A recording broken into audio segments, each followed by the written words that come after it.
اس کے genetic causes بھی ہیں، لیکن ہمارے یہاں بہت سی اس کی جو ریزنز ہیں وہ ڈی ہائیڈریشن ہے. آپ کے اسپیشلی ہارٹ اور گرم علاقوں میں جب لوگ کام کرتے ہیں انڈر دا سن سویٹ کرتے ہیں اور ایڈیکویٹ فلوڈ نہیں لے سکتے، اور تو کڈنی کچھ لوگ ہیں کہ جن کی ڈائٹس ایسی ہیں کہ جو کہ کڈنی سٹون کو پروموٹ کرتی ہیں.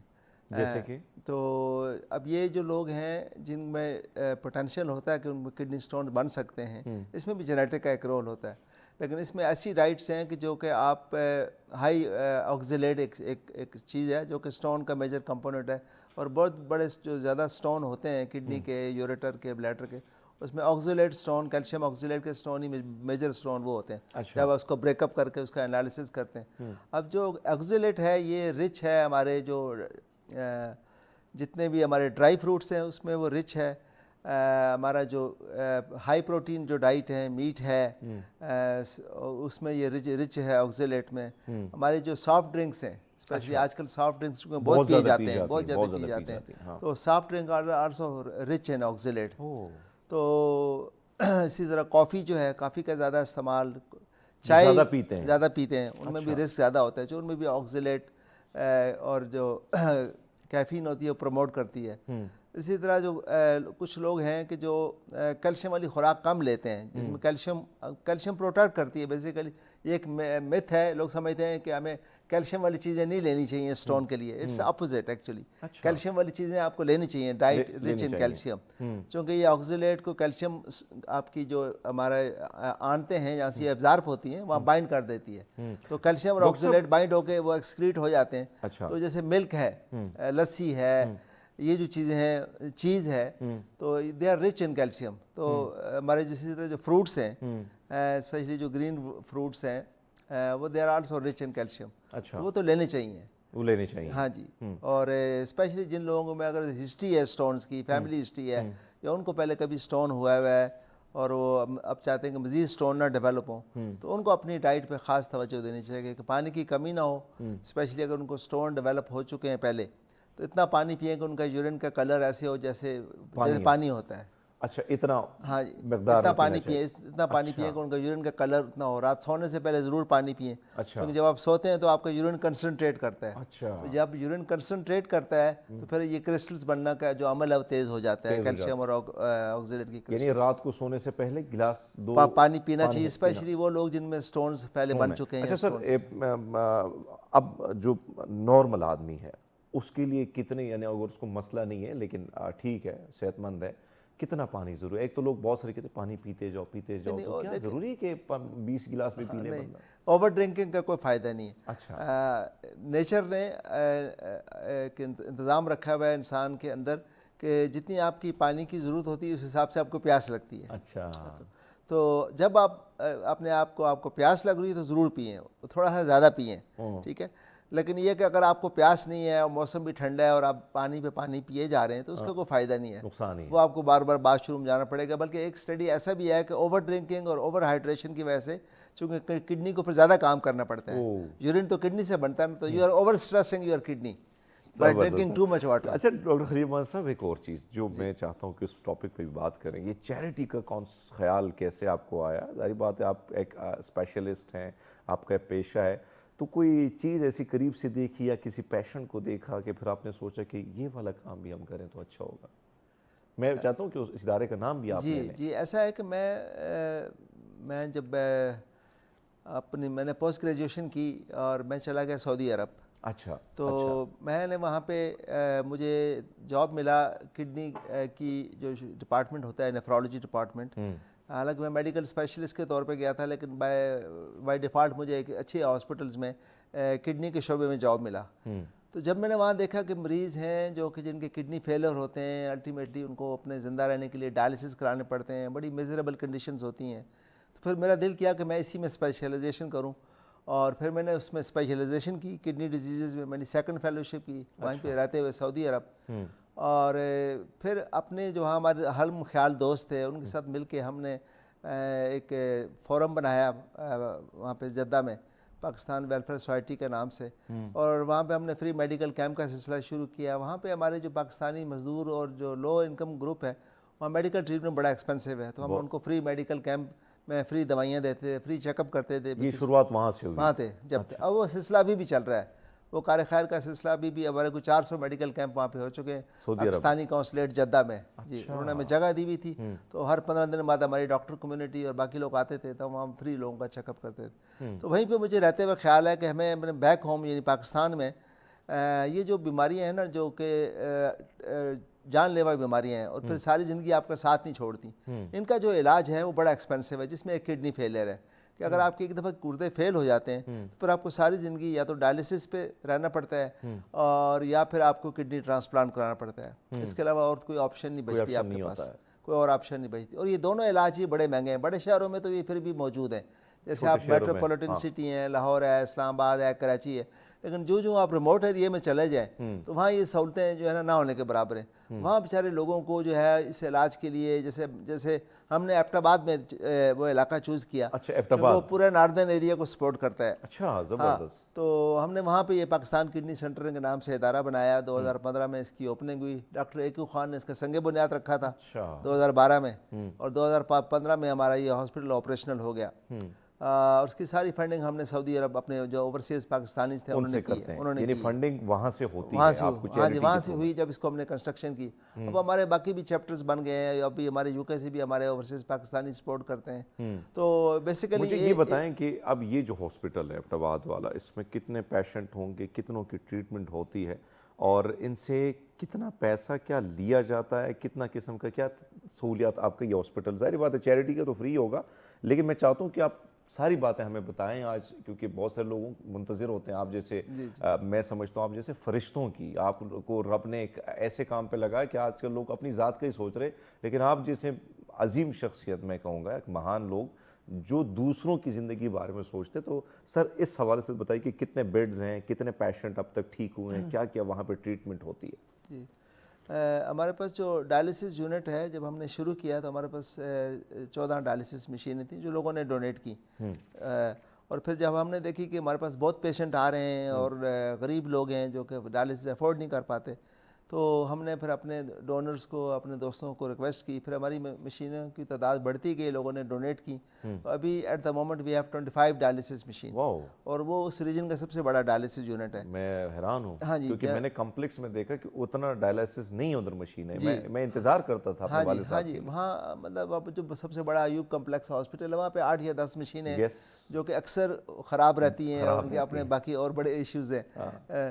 نمبر بھی وہ سفارشیں لگانی پڑتی ہیں. ہاں جی, تو ہمارے الحمدللہ 3 شفٹوں میں لوگوں کا ڈائلسس ہوتا ہے. ابھی تک ہم کوئی 1 لاکھ جو ہے نا قریب ڈائلسس کے سیشن کر چکے ہیں. 1 لاکھ لوگوں کے؟ ہاں جی. اور اس میں میجارٹی جو ہے نا وہ لوگ وہ ہیں جن کے ہم نے فری ڈائلسس کیے ہیں, جو کہ لوگ افورڈ نہیں کر پاتے تھے, جو لوگ کہ پاورٹی لائن میں آتے تھے اور وہ نان افورڈنگ تھے. تو ہم ایک انیشل سی ان کی اسیسمنٹ کر لیتے ہیں, ان سے پوچھ لیتے ہیں ان کے کہ آپ کا روزگار کیا ہے, کدھر رہتے ہیں, کیا کچھ, اور ان سے لکھوا لیتے ہیں کہ وہ واقعی مستحق ہیں. تو پھر ایسے لوگوں کو ہم بالکل ٹوٹل فری ڈائلسس کرتے ہیں اور فری ٹریٹمنٹ کرتے ہیں. اور ابھی ڈائلسس کے ساتھ ساتھ ہمارے وہاں پہ 2 ابھی ہم آپریشن تھیٹر بنائے ہیں, جس کا میں ذکر کر رہا تھا کہ کڈنی سٹون بہت کامن ہے, اور یہ ایک پریونٹیبل کاز ہے. جیسے میں آپ کو کہہ رہا تھا نا, ڈائبٹیز کسی کو ہو گئی ہے وہ چلتی رہے گی, کنٹرول کرنا بڑا ضروری ہے. اسی طرح جو بلڈ پریشر ہے اس کو کنٹرول کرنا ضروری ہے, جس کو ہو گیا تو چلتا رہے گا دوائیوں کے ساتھ. اور بہت عرصے بعد جا کے بلڈ پریشر اور شوگر کی وجہ سے کڈنی پہ افیکٹ ہو سکتا ہے. لیکن یہ جو کڈنی سٹون والا ہے, کہ اگر اس کی جلدی تشخیص ہو جائے تو کڈنی فیلئر جو اس کی وجہ سے ہوتے ہیں, کڈنی سٹون کی وجہ سے, اس کو لوگوں کو اس سے بچایا جا سکتا ہے. اچھا. تو ہمارے یہاں کڈنی سٹون کی سرجریز ہوتی ہیں لیزر کے ذریعے, اور فری آف کاسٹ فار پور پیشنٹ, فری آف کاسٹ ہوتی ہیں. ہمارے 2 آپریشن تھیٹر ہیں. جو لیٹ سپوز صاحب حیثیت لوگ ہیں تو ان کے لیے کیا؟ ان کو چونکہ ہمارا ہاسپٹل بالکل اسٹیٹ آف دا آرٹ قسم کا ہاسپٹل بنا ہوا ہے, اور وہی جو ٹریٹمنٹ بیسٹ ٹریٹمنٹ جو کہ کسی بڑے ہاسپٹل میں, جیسے اسلام آباد میں بڑے جو بڑے ہاسپٹلز ہیں وہاں پہ لوگوں کو ملتا ہے, وہی ٹریٹمنٹ ہمارے یہاں لوگوں کو آفر کیا جاتا ہے. اور اس کی ظاہر ایک ہم نے وہ ڈفرینٹ پروسیجر کی کاسٹ رکھی ہوئی ہے کہ جو ہماری اس پہ کنزیومبل ہوتے ہیں, پہ ڈاکٹر کی فی ہے, تو وہ جو صاحب استطاعت ہوتے ہیں, افورڈنگ پیشنٹ ہوتے ہیں وہ ہیں. لیکن اس علاقے میں پاورٹی اتنی زیادہ ہے کہ پینگ پیشنٹ آتی ہی کم ہے, اس طرف ہے ہی اس ایریے میں کم ہے, بزنس وغیرہ کم ہے, لوگ اس طرح خوشحال نہیں ہے جیسے بڑے شہروں میں ہیں. تو وہاں پہ زیادہ تر جو ہے نا وہ غریب لوگ ہی ہمارے کڈنی سینٹر کا رخ کرتے ہیں. آپ نے جو فرمایا کہ ایک تو پھر سر کرائٹیریا کیا دیکھا جاتا ہے کہ اگر لیٹ سپوز, کیونکہ اب اگر میں